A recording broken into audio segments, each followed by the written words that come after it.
Presentó problemática severa por las inundaciones durante estas pasadas lluvias debido al retiro de poco más de 4.600 toneladas de basura en las rejillas y alcantarillas. Sin embargo, estos residuos no deberían estar alojados en mencionados lugares. Así lo dijo Rodolfo Corrujedo, el director de aguas del municipio. Él hace un llamado a la sociedad a reflexionar.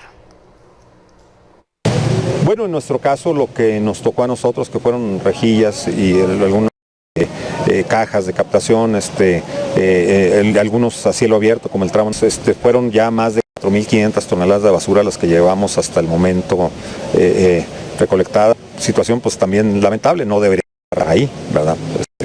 Los debería llamar a la reflexión, ¿verdad?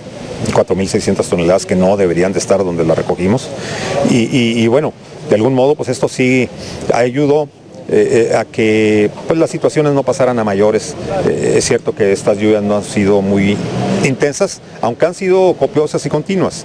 El desalojo ha sido adecuado y creo que bueno, si tuviéramos también el apoyo de la ciudadanía para no tirar basura, pues esto todavía será un poco mejor para todos.